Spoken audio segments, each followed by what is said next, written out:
dabei zu beschweren, weil du's nicht kennst. Wenn die Freundin um die Ecke wohnt, sie so wichtig ist, dass sich jede lange Strecke lohnt. Ist es nicht fair, doch was soll man denn machen? Schluss machen wegen sowas ist der übelste Schwachsinn. Ja, ich weiß, manchmal ist es hart und ätzend, doch erst durch sowas lernst du die Beziehung mehr zu schätzen. Um den Menschen, den du liebst, zu zeigen, dass es klappt. Man kann viel schneller begreifen, ob die Sache auch passt, ob die Kraft, die man dafür opfert, es auch wert ist, ob beide wirklich wollen und die Sache vielleicht mehr ist. Wenn euch klar wird, der Scheiß schweißt zusammen, vergisst den Weg, schmeißt dich auf den Sitz einer Karre und singt.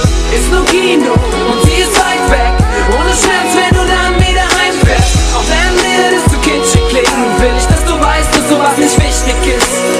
Ist nur Kino und sie ist weit weg, ohne Schmerz, wenn du dann wieder heimfährst. Auch wenn mir das zu kitschig klingen, will ich, dass du weißt, dass sowas nicht wichtig ist. Das ist keine leere Rede, nein, ich weiß, was ich sag. Ich kenn das alles viel zu gut, seit jetzt über einem Jahr. Ja, und Sam noch viel länger, wir sind beide geprägt von den Problemen, wenn die anderen Leute Scheiße erzählen und dir weiß machen wollen, das sei Geldverschwendung, für eine gute Frau in die Welt zu tingeln. Nein, die haben keine Ahnung, haben nie geliebt wie wir. Nein, die kennen sowas nicht, denen wäre das viel zu viel. Und so nehmen sie das hin, was sie gerade so finden, aus Prinzip sich mit irgendeinem Partner zu binden, den sie vielleicht nicht wollen, aber weil es halt passt. Wenn es passt, hast du Glück, wenn nicht, dann mach dich auf die Suche nach deinem idealen Gegenbild. Vergiss das Drumherum, was das für eine Gegend ist. Wenn du sie hast, halt sie für immer fest, denn wenn nicht, ist sie danach vielleicht für immer weg.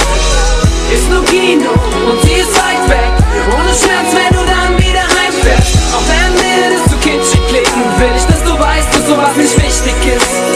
Ist nur Kino und sie ist weit weg, ohne Schmerz, wenn du dann wieder heimfährst. Auch wenn mir das zu kitschig klingen, will ich, dass du weißt, dass sowas nicht wichtig ist.